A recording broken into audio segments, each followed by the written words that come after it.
This hurt American merchants. So by lowering the cost of tea for the British East Indian Company, remember a British owned company, the American merchants were being hurt. So again, this is British looking out for the British and the colonists being left out on the cold. This caused further frustration by the colonists. We're getting really, really pissed off with the mother country.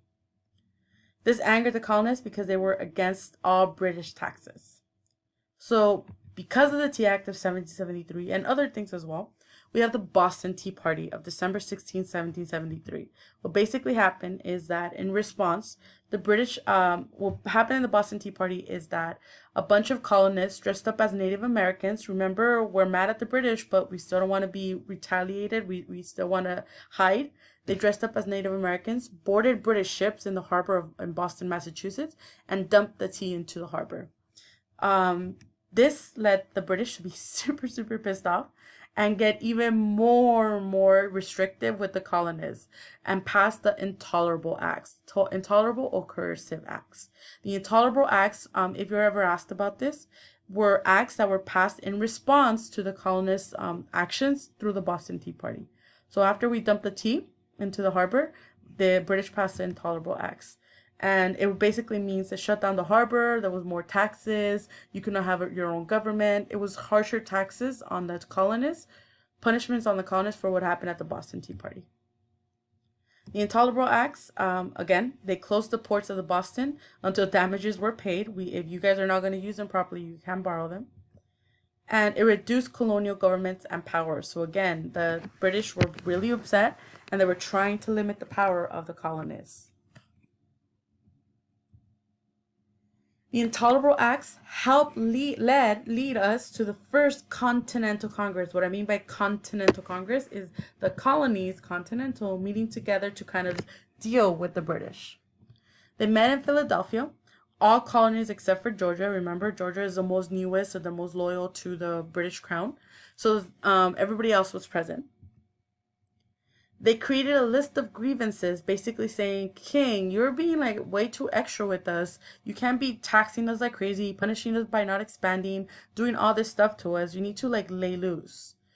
And they wanted to go back to salutary neglect. So how we were dealing stuff in the beginning on our own, we're good. We don't need somebody to be supervising us like a parent. We have been taking care of ourselves for so long since we were established. We don't need you guys to be hovering over us. We want to go back to salutary neglect. And it called for a military preparation. So we don't want a repeat of the Boston Massacre where British soldiers are killing their own people. We want a way to protect ourselves. So military preparations. But very, very important, even though they're meeting together to kind of ask for all these things, very, very important. In the first Continental Congress, they did not want independence. Remember, we still see ourselves as British. We love the British. We just don't like what they're doing. So we do still want to be part of the British Empire. We just want things to go back to the way things were. We have this confrontation in Lexington. William Dawes and Paul Revere announced that the British were coming. Remember, they were trying to meet in the First Continental Congress and form a militia called the Minutemen. The British heard word that this was happening, so they sent soldiers, redcoats, to Lexington to try to shut it down.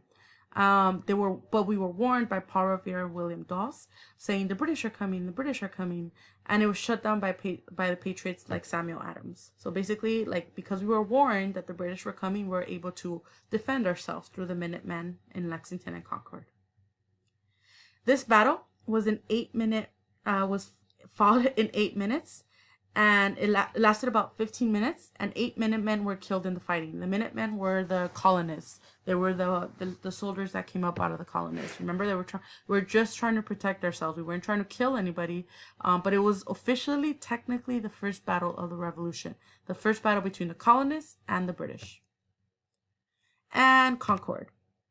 Americans fought the British back to Boston and using guerrilla warfare. What that basically means is that obviously the British Empire is the biggest, strongest country in the world. We can't take them head on. So what the colonists did, the Minutemen did, is that they fought guerrilla warfare. So hit and run, hit and run, hit and run. And these were the first battle of the Revolutionary War.